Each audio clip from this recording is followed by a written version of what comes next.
Hey there, my name's Drew Brashler, and in this video, I'm going to show you how to get the Behringer P16 monitoring system working with the Behringer Wing. If you're brand new to my channel, I'm all about helping you feel more confident in your production gear no matter where you're starting from. So let's go ahead and dive in. Now, the Behringer P16 does work with the Behringer Wing, but it's a little bit more tricky to set up than it was with just the X32.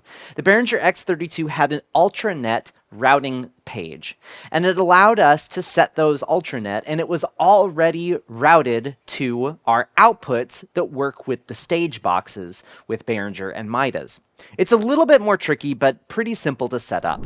So the first thing that I want to show you is inside of routing, when we go to outputs, we want to go and select where we have our stage box connected to. So I have my DL32 connected into my AES50A port. And once we have AES50A selected, we can see that we have all of our outputs here. 1 through 16 to be the physical outputs, and then we have an additional 17 through 32.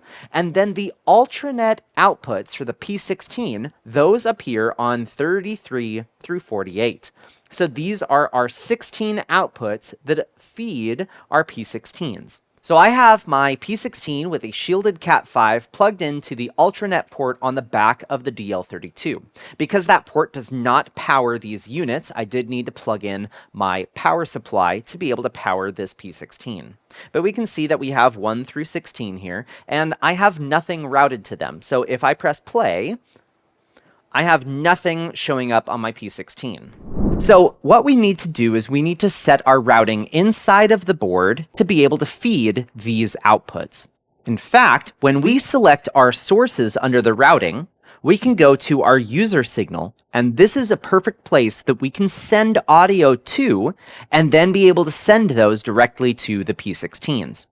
So on user 1, I'm going to pull this from kick out, and then we can close. And the next one, I'm going to go and select assign signal and go to kick in and close. The next one would be snare, snare bottom,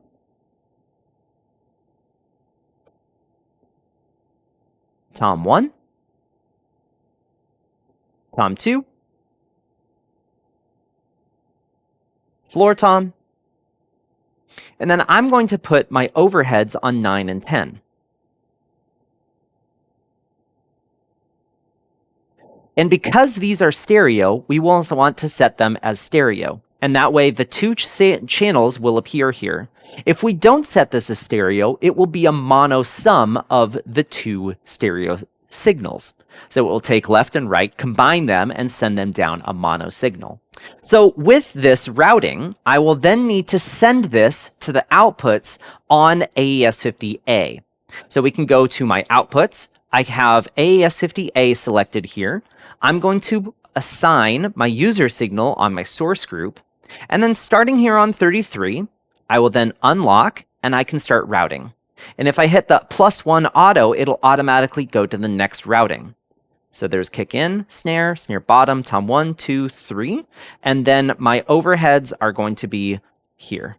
So now if I go and start playing on the drum set, or in my case, press play on my audio, I will then start seeing all of my signals appear down here. And because 9 and 10 are stereo, what I'll need to do is I'll need to link them.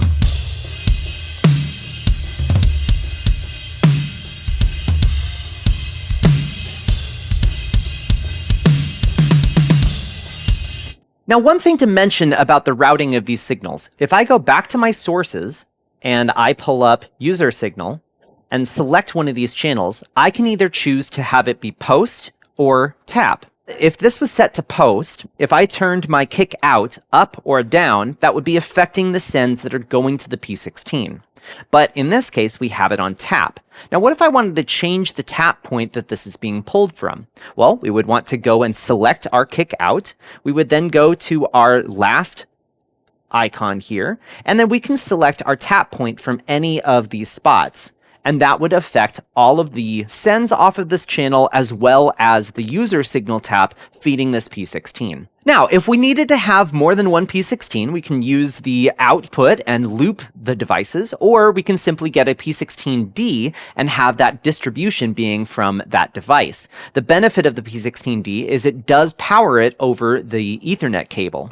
Just make sure you are using a shielded Cat5e cable for that.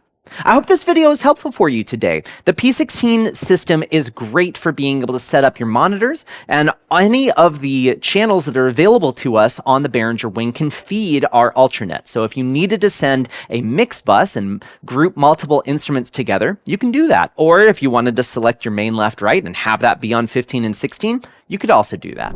If you do happen to have any questions, make sure to post those in the comment section down below. Also, if there's a video that you're hoping that I would make on the Behringer Wing, the P16s, or really any of the other production equipment that's out there, please post that in the comment section down below, as I'm always reading through those comments to find videos that are going to be helpful for you. If you haven't already, make sure to check out my website at drewbrashler.com. Otherwise, I hope you have a great day.